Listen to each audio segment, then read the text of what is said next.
As the Buddha wisely reminded us, the mind shapes our reality. What you consistently dwell on, you gradually become.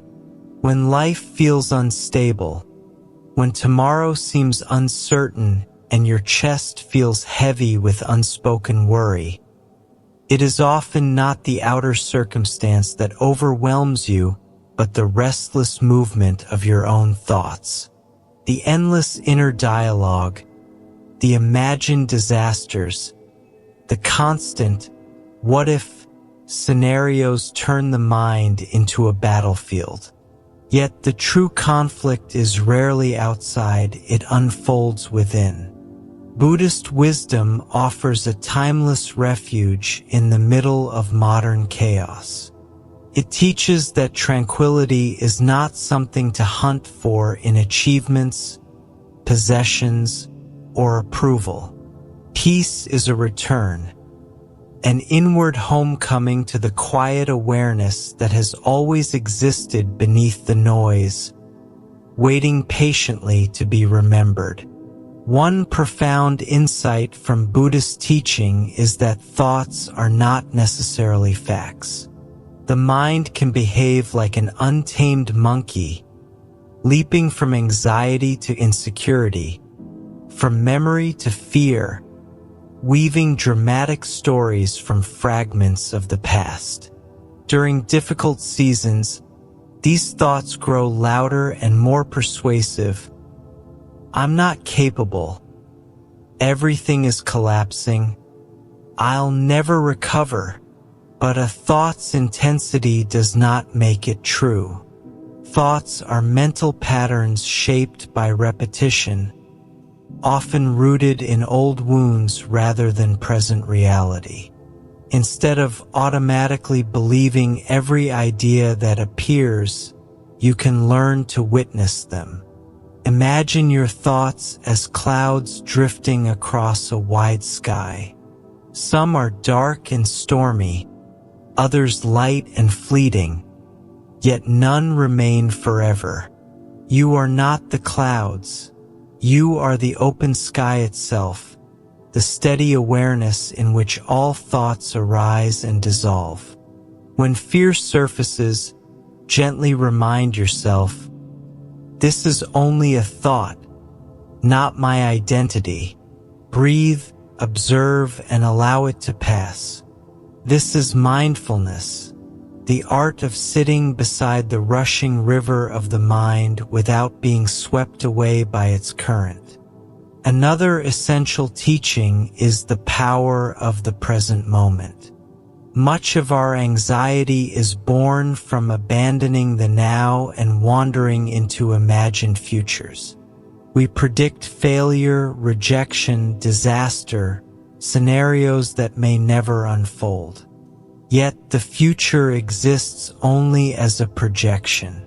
The present moment is the only place where life truly happens. It is where your breath moves, where your body rests, where calm can be rediscovered. When you gently anchor your attention to this instant, through conscious breathing or noticing simple sensations, you often realize that right now you are safe. Worry usually concerns what might occur later, not what is happening in this second. By returning again and again to the immediacy of now, you interrupt the spiral of speculation. You do not need to solve the next 10 problems. You only need to take the next mindful breath. In doing so, your nervous system softens, your heart steadies, and your spirit regains balance. Buddhism also teaches that suffering often arises from the urge to control what cannot be controlled. We want certainty, predictable outcomes, and guaranteed success. Yet life shifts constantly. Plans unravel, people change, unexpected obstacles appear. Clinging tightly to control creates tension, like gripping sand that slips through closed fingers. True serenity does not come from manipulating circumstances, but from guiding your inner response. While you cannot command the weather of life, you can choose your attitude, your tone, your next action. You may not prevent criticism, but you can prevent bitterness from taking root. You may not secure immediate success, but you can offer sincere effort and release attachment to the result.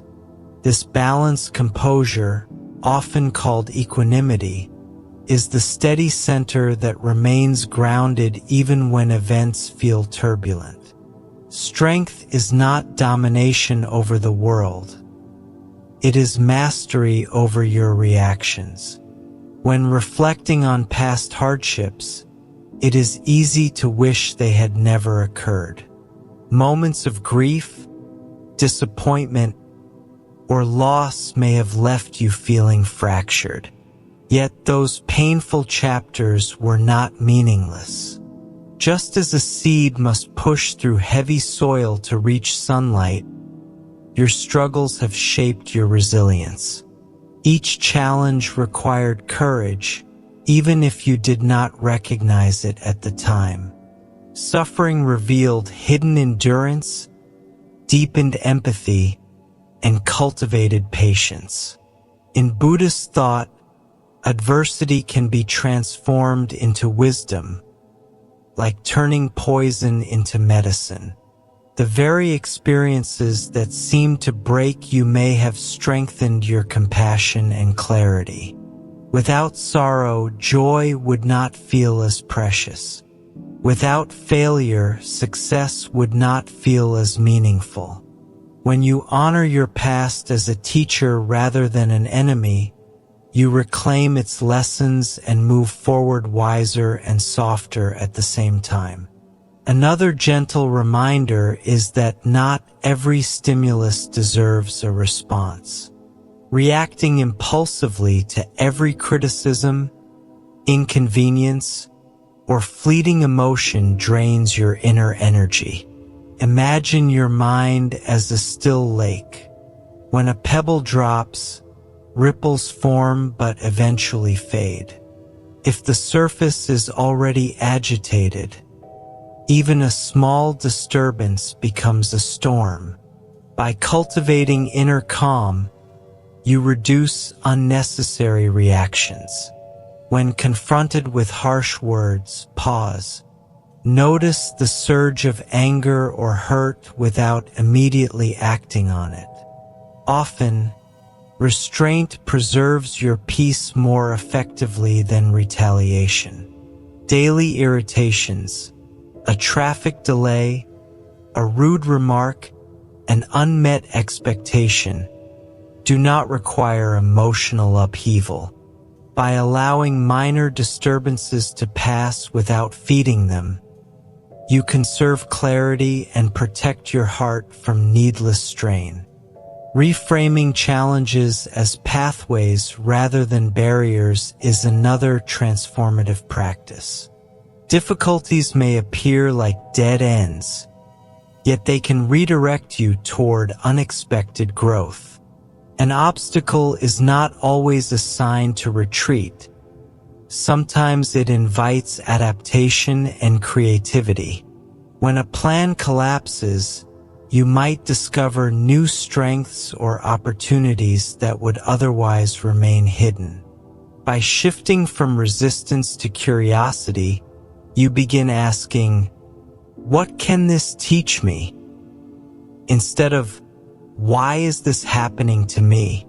This perspective does not deny pain but seeks understanding within it. Each hardship exposes attachments, fears, or assumptions that can be examined and gently released. Through this lens, adversity becomes a guide rather than an enemy. Finally, faith serves as a remedy for fear. In Buddhist understanding, faith is not blind belief but a quiet confidence rooted in experience. It grows from remembering previous challenges you have survived and recognizing that circumstances are impermanent. Every storm eventually passes. Every emotion evolves. When uncertainty arises, faith whispers that you need not see the entire staircase to take the next step. It reminds you of your resilience, of the support that appears when needed, and of the natural flow of change. With faith, fear no longer dictates your direction. You acknowledge its presence, yet you continue forward with steadiness. Together, these teachings offer practical guidance. Thoughts are not ultimate truths. The present moment is your refuge. Control lies within your response. Hardship shapes wisdom. Not every impulse requires reaction. Obstacles can become teachers, and faith can quiet fear. As you embody these principles, anxiety gradually loosens its grip. You become less shaken by external events and more anchored in inner awareness. Worry may still visit, but it no longer takes residence. By returning to mindful presence again and again, you rediscover the stillness that was never truly lost. May you carry this understanding gently into each new moment, breathing with awareness and stepping forward with calm assurance.